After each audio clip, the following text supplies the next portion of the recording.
Maliligo tayo mamaya. Ha? Kasi hindi ka na naman nakaligo kahapon. Dapat kahapon maliligo ka. Listen kay mami. Diba, Coco? Listen muna kay mami. Coco? Sit. Behave. Maliligo tayo mamaya. Ha? Sagot. Yes po, mami. Behave. Sit.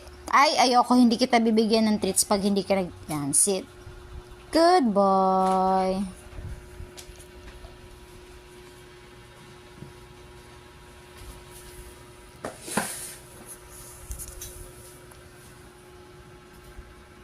Coco.